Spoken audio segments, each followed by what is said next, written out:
Welcome to our channel. Today we how to withdraw broker leads from OpenDoor into HubSpot. Detailed guide step by step clearly. To withdraw broker leads from OpenDoor into HubSpot, begin by logging into your OpenDoor account. Navigate to the leads section on your OpenDoor dashboard.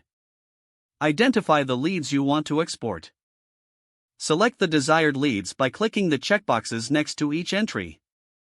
Once you have selected the leads, look for the export option, typically found at the top of the leads list.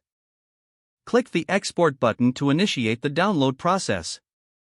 Your selected leads will be compiled into a CSV file format. Once the download completes, open your HubSpot account in a new tab. In HubSpot, navigate to the Contacts section in the main dashboard.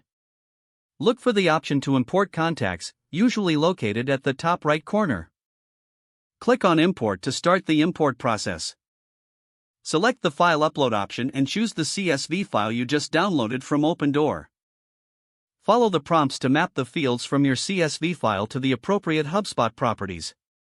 Review the mapped fields to ensure accuracy, checking that all necessary information is included. Complete the import process by confirming your selections. Once the import is finished, navigate back to your Contacts dashboard in HubSpot. Verify that the newly imported leads have been successfully added. You can now manage and engage with your leads within HubSpot. If the page does not load, refresh the browser or try again in a private or incognito window. Make sure you are using the correct email address, then retype it carefully to avoid small typos. If your password is not accepted, use the reset option and create a new strong password you can remember.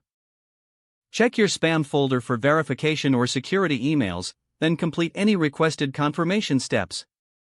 Enable two-factor authentication if available to improve account security and reduce unauthorized access risk. After signing in, review your profile details so your contact information and settings are accurate and current.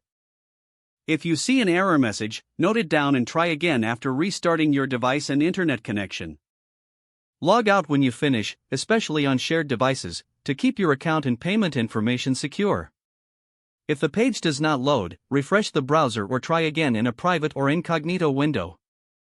Make sure you are using the correct email address, then retype it carefully to avoid small typos. Don't forget to like this video and subscribe to our channel for more step-by-step tech guides.